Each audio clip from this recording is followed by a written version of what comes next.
कमळी या मालिकेच्या येणाऱ्या पुढील काही भागामध्ये आपल्याला जबरदस्त असा ट्विस्ट पाहायला मिळणार आहे। कमळीसोबत आता नयनताराने जबरदस्ती करूनच ऋषीसोबत असलेलं नातं बहीण भावाचं तू मान्य कर आणि त्याच्या हातामध्ये राखी बांध असं सांगितलेलं असतं। पण नयनताराचा हा जबरदस्तीचा नातं जोडण्याचा प्लॅन ऋषीने फ्लॉप केलेला असतो, ते सुद्धा मध्यस्थी करतच। तर आता ऋषीने जो कमळीसाठी इथे डायमंड नेकलेस घेतला होता, तो डायमंड नेकलेस इथे त्याने कमळीच्या गळ्यामध्ये घालत असतो आणि त्याच वेळेला आता इथे नयनताराची एंट्री घरामध्ये झालेली असते ऋषीच्या रूममध्ये। हे सगळं आपल्याला या आजच्या ट्विस्टमध्ये जाणून घ्यायचंय, पाहायचंय, त्यामुळे हा ट्विस्ट नक्कीच एन्जॉय करा। त्याचबरोबर अशाच नवनवीन मालिकांचे अपकमिंग भाग, अपकमिंग ट्विस्ट तुम्हाला आपल्या चॅनलवर पाहायचे, ऐकायचे असतात, त्यामुळे चॅनलला सुद्धा सबस्क्राईब करायला विसरू नका। तर प्रेक्षकांनो, मालिकेमध्ये आतापर्यंत आपण पाहिलं होतं की कशा पद्धतीने कमळी एक शब्द ऋषीला बोलली होती आणि त्यानुसार ऋषीने बाउल भरून मिरच्या खाल्ल्या होत्या। शेवटी इथे त्याला त्रास होत असतो। फक्त कमळीने इथे सांगितलं होतं की तुम्हाला गोडाची नाही तिखटाची गरज आहे, आणि तेव्हा इथे ऋषी तिला म्हटला होता तुझ्या चेहऱ्यावर गोड हसू आणण्यासाठी मला तिखट ह्या मिरच्या जरी खाव्यासा लागल्या तरी सुद्धा मी त्या खाईल, असं म्हणून आता कमळीने मागे वळून पाहिलेलं असतं तर ऋषी इथे प्रचंड लाल झालेला असतो, डोळ्यातून पाणी उघळत असतं, तर अक्षरशः इथे चेहरा लाल झालेला असतो आणि इथे कमळी म्हणत असते ऋषी सर तुम्ही हे काय करताय, वेडे आहात का? आणि मी फक्त मजाक म्हटलं होतं, तुम्ही तर सिरियसलीच इथे हे सगळं खाल्लेलं आहे, का केलं तुम्ही असं? प्लीज नका असं काही करू, सोडा त्या मिरच्या। त्यावरच ऋषी तिला म्हणतो तुझ्या चेहऱ्यावर आनंद हसू पाहण्यासाठी मी मिरच्याच काय इथे विष सुद्धा खाण्यासाठी तयार आहे, फक्त तू मला आनंदात आणि खुशमध्ये हवी आहेस, हे सगळं तो बोलतो। त्यावर आता कमळीला खूप त्रास होत असतो, ती रडायला लागलेली असते आणि पटकन रडत असतानाच आता इकडे ती म्हणत असते हे गोड खातो मी, प्लीज हे गोड खातो मी। पण ऋषी मात्र काही केल्या ऐकत नाही आणि ऋषीने काही केल्या न ऐकल्यामुळे आता इकडे सरते शेवटी जी काही कमळी आहे, कमळीने स्वतःच्या हातानेच ऋषीच्या तोंडामध्ये गोडाचा पदार्थ भरवलेला असतो आणि गोडाचा पदार्थ भरवल्यानंतर आता तुम्हाला बरं वाटेल असं म्हणून आता ती तिथून निघून गेलेली असते।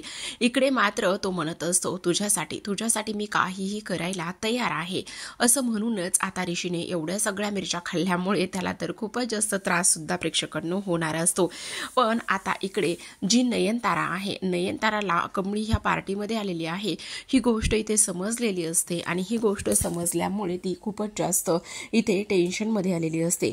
ती विचार करत असते ह्या सगळ्या गोष्टी कशामुळे झालेल्या आहेत, त्याचबरोबर हे सगळं अशा पद्धतीने ते व्हायला नको होतं आणि हे सगळं असं झालेलं आहे, तर मग मी आता ऋषी आणि त्याचबरोबर कमळीचं ह्या दोघांचं जे काही नातं आहे ते मी आता इथे कसं टिकतंय आणि त्याचबरोबर काय होतंय हे मी पाहणारच आहे।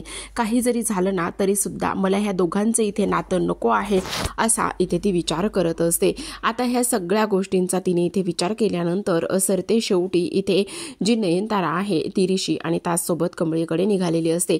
आता सगळेजण इथे पार्टीमध्येच असतात आणि सगळेजण पार्टीमध्ये असताना आता नयनतारा जी पार्टी ऑर्गनाईज केलेली असते त्या पार्टीमध्ये पुन्हा ती सगळ्यांना आवाज देते, सगळेजण एकत्र येतात आणि सगळेजण एकत्र आल्यानंतर ती म्हणत असते खरं सांगायला गेलं तर माझा जो ऋषी आहे ना तो खूप जास्त प्रेमळ मायाळू आहे, त्याला प्रत्येक वेळी इतरांची मदत करायचीच असते आणि तो प्रत्येक वेळी करतो सुद्धा इतरांची मदत, आणि त्याचबरोबर इतरांची मदत केल्यानंतर सुद्धा इथे लोक त्याच्या चांगुलपणाचा फायदा घेतात।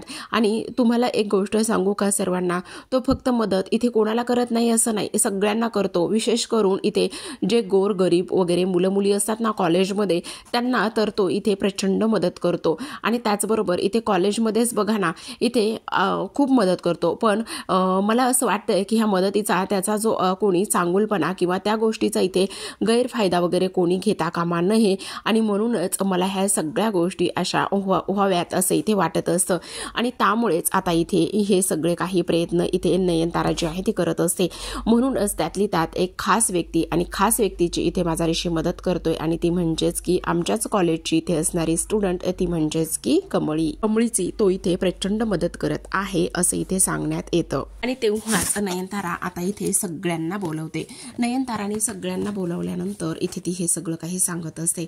मग कमळीला एवढी तो मदत करत आहे, पण त्याचं कार आहे ना फक्त तो मदत करतोय, मग मला असं वाटतंय की ह्या नात्याला काहीतरी नाव दिलं पाहिजे, ह्या नात्याला जर नाव दिलं ना तर सगळ्या गोष्टी कशा व्यवस्थित होतील असं इथे ती बोलत असते.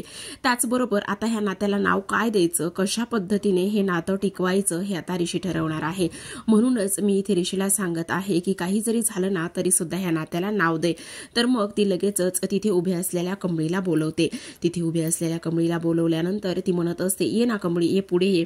असं म्हणून आता कमळी तर येत नसते, ती तिथे आहे त्याच ठिकाणी उभी राहिलेली असते आणि आहे त्या ठिकाणी इथे उभी राहिल्यानंतर ती पुन्हा पुन्हा तिला आवाज देण्याचं काम करत असते. ती म्हणत असते, तू काय करतेस तिकडे, ये ना, ये इकडे ये. असं म्हणूनच ती पुन्हा तिला इकडे बोलवण्याचं काम करते. सरते शेवटी इथे ती तिच्या हाताला पकडते आणि हाताला पकडल्याच्या नंतर तिला ओढण्याचं काम करत असते आणि म्हणत असते की हे बघ, तुला इथे ऋषीसोबतचं जे नातं आहे ते तुला इथे हे करायचं आहे, सिद्ध करायचं आहे. म्हणजे ऋषी तुझा. तर इकडे तिने आता तिच्या अक्षरशः हाताला धरलेलं असतं आणि अक्षरशः हाताला धरल्यानंतर तिला तिथपर्यंत ती ओढत ओढत घेऊन आलेली असते. कमळीला खूप जास्त वाईट वाटत असतं, ह्या सगळ्या गोष्टी इथे व्हायला नको आहेत, पण तरीसुद्धा ह्या सगळ्या गोष्टी इथे होत आहेत, ह्यामुळे तिला थोडासा त्रास होतो. पण इकडे मात्र ऋषीला खूप जास्त वाईट वाटत असतं. तो म्हणत असतो, आज हे सगळं माझ्यामुळे झालेलं आहे. मीच इथे कमळीला या पार्टीमध्ये इन्व्हाइट केलं आणि मीच इथे इन्व्हाइट केल्यानंतर ह्या सगळ्या काही गोष्टी ज्या आहेत त्या यामुळे होत आहेत. त्याचबरोबर आपण पाहतो की आता नको म्हणत असते. ती म्हणत असते, मॅडम सोडा ना प्लीज, नको हे सगळं काही. पण इकडे मात्र तो अजिबातच ऐकत नसतो आणि त्याचबरोबर इकडे जो ऋषी आहे, ऋषीला सुद्धा खूप जास्त वाईट वाटत असतं. पण आता एवढे सगळे काही गेस्ट आलेले असतात पार्टीमध्ये आणि इथे नयनताराला अडवणं म्हणजेच इथे तिच्या विरोधात जाऊन बोलणं हे सगळं काही होऊ शकतं. म्हणूनच इथे आता तो फक्त आणि फक्त इथे शांत बसलेला असतो. त्याचसोबत इथे नयनतारा म्हणत असते, अगं असं काय करतेस, मी फक्त तुला ह्या नात्याला नाव द्यायला लावत आहे. फक्त हे नातं तुला इथे भावाचं आहे आणि त्याचबरोबर इथे तुझ्यासाठी खूप मोठं सरप्राईज आहे. तू ऋषीच्या हातामध्ये राखी बांधायची आहेस. एकदा का तू ऋषीच्या हातामध्ये राखी बांधलीस तर मग तुमचं बहीण भावाचं नातं इथे होईल आणि त्याचबरोबर बहीण भावाचं नातं इथे झाल्यानंतर त्याने तुला तुझं इथे प्रोटेक्शन केलं, त्याचबरोबर तुला किती मदत केली तरी सुद्धा मला काहीच प्रॉब्लेम नाहीये आणि त्यामुळेच मी हा खूप मोठा इथे डिसिजन घेतला आहे. असं आता पुन्हा नयनतारा इथे बोलत असते. त्याचबरोबर इकडे मात्र सगळ्यात महत्त्वाची गोष्ट म्हणजे की जी काही कमळी आहे, कमळी अक्षरशः रडायला लागलेली असते. तिला खूप जास्त वाईट वाटत असतं. इथे नयनताराने तिचा हात घट्ट पकडलेला असतो. नयनताराने हात घट्ट पकडून तिला ती सतत म्हणत असते, घे ना, घे राखी घे आणि त्याचबरोबर बांध. असं काय करतेस, घे तू राखी घे आणि बांध. असं म्हणून ती तिला प्रचंड वेगाने इथे राखी बांधण्यासाठी इथे सांगत असते. पण इकडे मात्र कमळीचा हात जो आहे तो त्याच ठिकाणी असतो. तिला तर कळत सुद्धा नसतं आता काय करावं, कशा पद्धतीने ह्या सगळ्या गोष्टी बोलाव्यात, काय नाही हे काहीही कळत नसतं आणि तरीसुद्धा इथे ती शांततेतच हे सगळं काही करत असते. आता ऋषीला शेवटी इथे हे सगळं काही पाहत नाही, बघवत नाही आणि त्यामुळेच तो इथे पुढाकार घेतो आणि त्याने इथे पुढाकार घेतल्यानंतर इथे तिचा लगेचच हात जो असतो तो इथे तो पकडतो. आता तिचा हात पकडल्यानंतरच इथे तो म्हणत असतो, एक मिनिट आई, हे बघ, तिचं आणि माझं नातं फक्तच बहीण भावाचं किंवा राखी बांधण्या इतपत नाहीये, तर तिचं आणि माझं नातं मैत्रीचं सुद्धा आहे ना. त्यामुळे ती राखी नाही बांधू शकत आणि काही गरज नाहीये राखी बांधण्याची. त्याचबरोबर इकडे आता कमळी हे सगळं पाहत असते आणि ऋषीने तिचा हात तिच्या हातातून सोडून घेतलेला असतो. तिचा हात सोडून घेतल्यानंतर इकडे मात्र पुन्हा नयनताराला राग आलेला असतो. ती एका गोष्टीचा विचार करत असते की हा ऋषी प्रत्येक वेळी माझ्यामध्ये येतो, प्रत्येक वेळी ह्या सगळ्या गोष्टी तो इथे मुद्दामून करतो. नाही, मला इथे शांत बसून जमणारच नाही. काही जरी झालं ना तरी सुद्धा.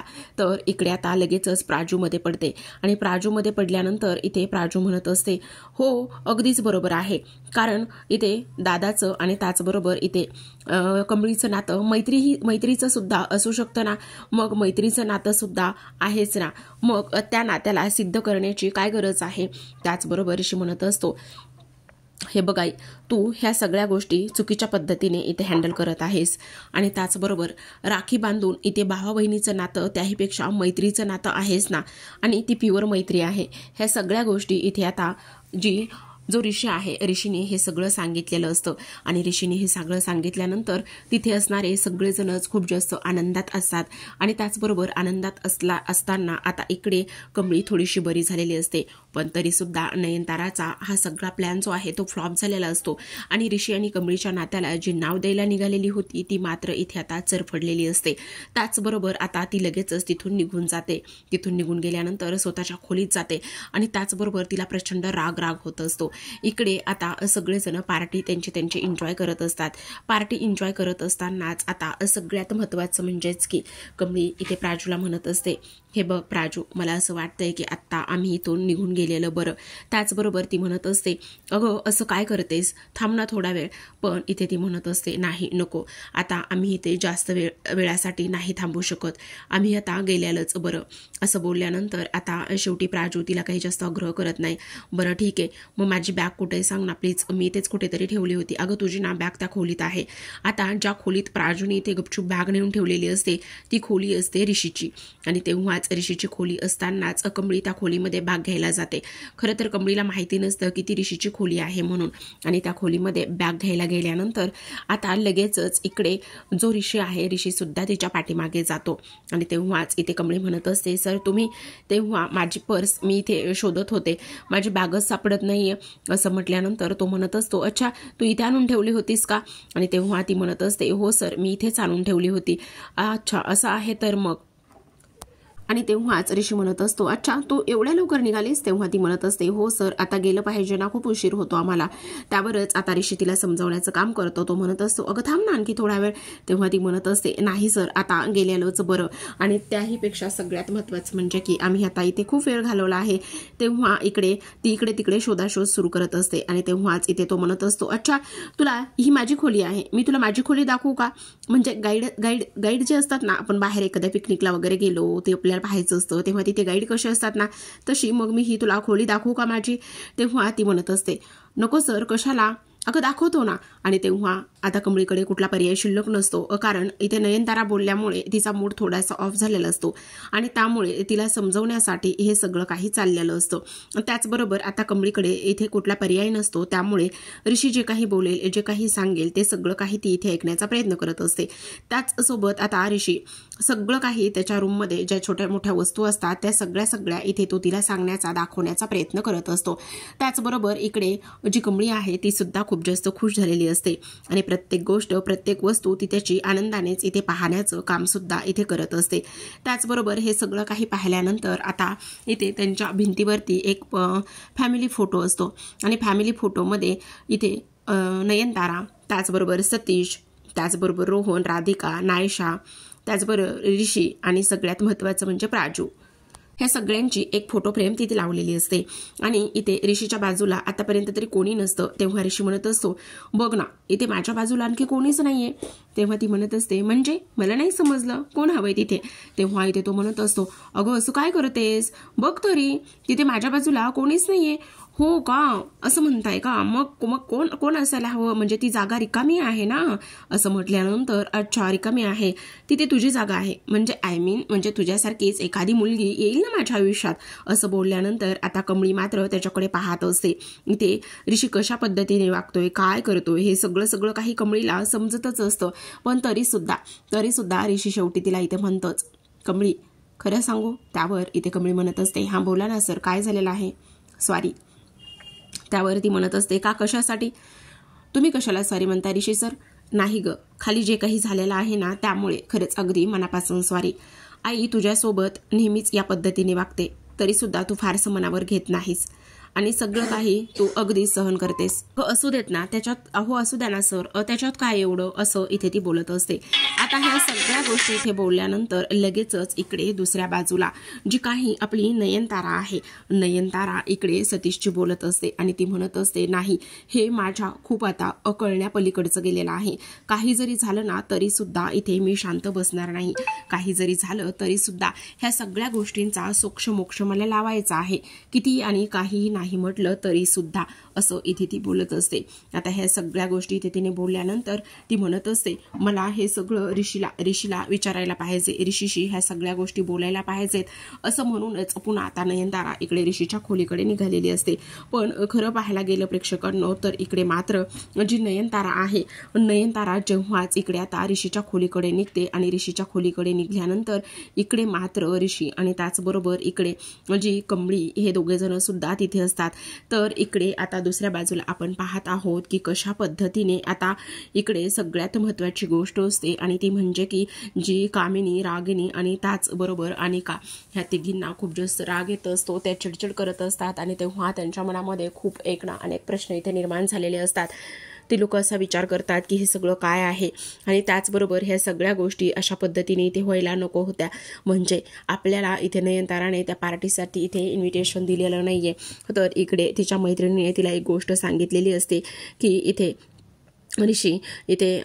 ऋषीला सांगितलेलं होतं नयनताराने की इथे आता तू एक काम कर, म्हणजेच की काही जरी झालं तरी सुद्धा तिला राखी बांधण्यात नव्हती आली असं सुद्धा समजलेलं असतं.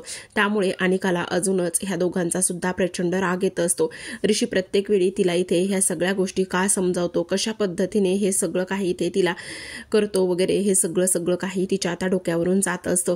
त्याचबरोबर आता सगळ्यात महत्त्वाचं म्हणजे काही जरी झालं ना तरी सुद्धा मी ह्या सगळ्या गोष्टी अजिबात सहन करणार नाही आणि ह्या सगळ्या गोष्टीचा इथे आता जाब तिला विचारणारच, हे सगळं काही ती इथे बोलत असते. तर प्रेक्षकांनो, आपण पाहतो की कशा पद्धतीने ऋषी आता इथे कमळीला त्याची पूर्ण रूम दाखवण्याचं काम करत असतो. आता पूर्ण रूम दाखवत असताना मात्र इकडे नयनतारा त्याच्या खोलीकडे निघालेली असते.